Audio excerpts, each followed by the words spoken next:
Il avait 15 ans. Elle en avait 39. Lui, brillant lycéen à Amiens, rêvait de littérature et de destin. Elle, professeure de français et mère de famille. C'est dans cette salle de classe, discrète et feutrée, que tout aurait commencé. Une histoire que la plupart considèrent comme romantique, audacieuse, hors norme. Mais si cette relation, si décriée, si défendue aussi, était bien plus que ce qu'elle prétendait être? Et si l'histoire du couple présidentiel le plus puissant de France n'avait jamais été une simple histoire d'amour?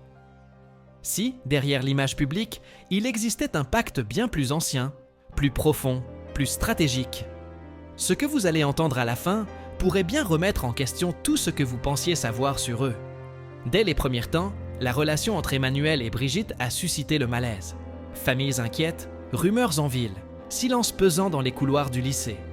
Et pourtant, ils n'ont jamais flanché. Ils ont affronté les critiques, les doutes, les lois sociales, et se sont relevés, ensemble. Pourquoi une telle détermination? Pourquoi ce besoin impératif de rester unis contre tout? Car une fois monté à Paris, tout s'accélère. Emmanuel entre à l'ENA, gravit les échelons du pouvoir comme on grimpe une falaise avec une carte déjà tracée. Brigitte, elle, reste à ses côtés, discrète mais stratégique, toujours là, toujours en soutien, parfois en retrait, mais jamais absente. Un binôme, un duo.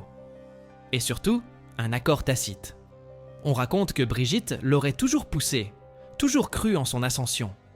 Qu'elle aurait joué un rôle plus important qu'on ne veut bien le dire, dans la construction de son image, dans la gestion des crises, dans les choix même de stratégie électorale. Certains collaborateurs proches parlent d'elle comme d'une figure pivote. D'autres comme d'un secret bien gardé de la Ve République. Car au fond, qui est-elle vraiment? L'épouse présidentielle, certes, mais aussi l'ancienne professeure qui a modelé bien plus qu'un esprit littéraire. Elle aurait modelé une trajectoire, façonné un destin. Et si tout ça était voulu dès le départ? Et si leur rencontre était moins une coïncidence qu'un alignement?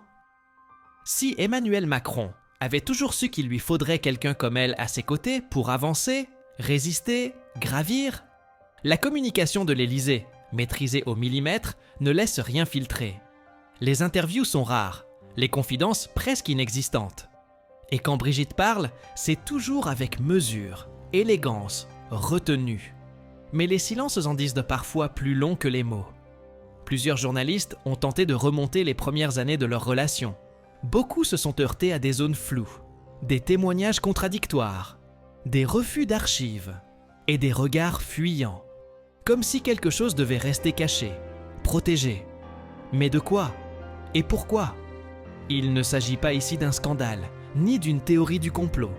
Il s'agit d'un lien unique, d'une histoire de pouvoir, de médias, d'influence, et peut-être d'un pacte silencieux. Si ce genre d'histoire vous fascine autant que moi, je vous invite à vous abonner à cette chaîne et à activer la cloche, car ce n'est qu'en regardant entre les lignes qu'on comprend la véritable dynamique de ce couple.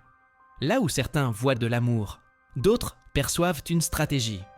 Là où le romantisme est affiché, certains détectent une mise en scène.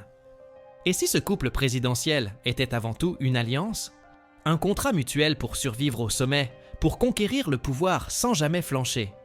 Ils se complètent, se protègent, avancent ensemble. Et jusqu'à aujourd'hui, cela fonctionne. Mais les dernières années ont aussi montré les premières failles. Brigitte sort plus souvent du silence. Emmanuel semble parfois plus seul. Et lors de leur arrivée récente au Vietnam, une séquence vidéo a relancé les spéculations. On y voit Brigitte Macron, dans un geste rapide et troublant, repousser le visage de son mari alors qu'ils descendent de l'avion. L'incident, interprété de mille façons, a été qualifié de simple chamaillerie par le président lui-même. Mais dans un couple aussi exposé, chaque geste devient un message. Une mise en scène, un moment d'agacement sincère, un signe que le pacte vacille. Un autre détail passé inaperçu mérite pourtant l'attention. Lors de la campagne de 2017, un conseiller affirme que chaque discours d'Emmanuel était relu et annoté par Brigitte elle-même, non pas pour le style, mais pour le ton, le rythme, la perception. Comme si elle était la gardienne invisible de son image. En privé, certains anciens camarades de promotion affirme qu'il consultait toujours sa B avant chaque décision importante. Pas par dépendance, mais par pacte implicite. Une alliance fondée sur la complémentarité parfaite. Elle, l'intuition et la communication. Lui, la stratégie froide et l'ambition. Ensemble, un équilibre précis, presque trop parfait. Et peut-être est-ce justement cette perfection apparente qui rend leur histoire si énigmatique. Car plus un système semble fonctionner sans faille, plus il cache en réalité des tensions invisibles. Derrière les sourires, il y a peut-être des désaccords tus. Derrière les apparences maîtrisées, des choix douloureux. Et si tout cela était le prix à payer pour que le pacte tienne? Et une question persiste. Si ce pacte existe, que se passera-t-il le jour où il se brise? Que restera-t-il? Un amour véritable ou le souvenir d'une entente brillante mais calculée? Et vous, que pensez-vous de tout ça?